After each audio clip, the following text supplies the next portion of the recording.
कोल्हापूर जिल्हा परिषद 2026च्या सार्वत्रिक निवडणुकीत यंदा मतदानाचा टक्का अपेक्षापेक्षा कमी राहिल्याचे चित्र सर्वांसमोर आले आहे. नागरिकांचा प्रतिसाद कमी का राहिला? कोल्हापूर जिल्हा परिषद आणि निवडणुकीसाठी शांततेत मतदान प्रक्रिया पार पडत आहे. मात्र सकाळपासूनच अनेक मतदान केंद्रावर अपेक्षित गर्दी दिसून येत नाहीये. मतदान कमी होण्यामागे विविध कारणे सांगितली जात आहे. स्थानिक प्रश्नांबाबत नाराजी असल्यामुळे अनेकांनी मतदानाकडे पाठ फिरवल्याचे दिसते. राजकीय पक्षांनी मात्र कमी मतदानाबाबत चिंता व्यक्त केली आहे. लोकशाही मजबूत ठेवण्यासाठी नागरिकांनी मतदान प्रक्रियेत सक्रिय सहभाग नोंदवणे आवश्यक असल्याचे आवाहन सर्व स्तरावरून करण्यात येत आहे. कोल्हापूर जिल्ह्यात यंदा मतदानाचा टक्का घटल्यामुळे राजकीय समीकरणांवर त्याचा काय परिणाम होणार हे निकालानंतर स्पष्ट होईल. मात्र नागरिकांचा कमी झालेला सहभाग ही लोकशाहीसाठी चिंतेची बाब मानली जात आहे.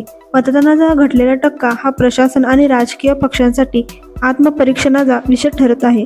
निकालाकडे आता सर्वांचे लक्ष लागले आहे.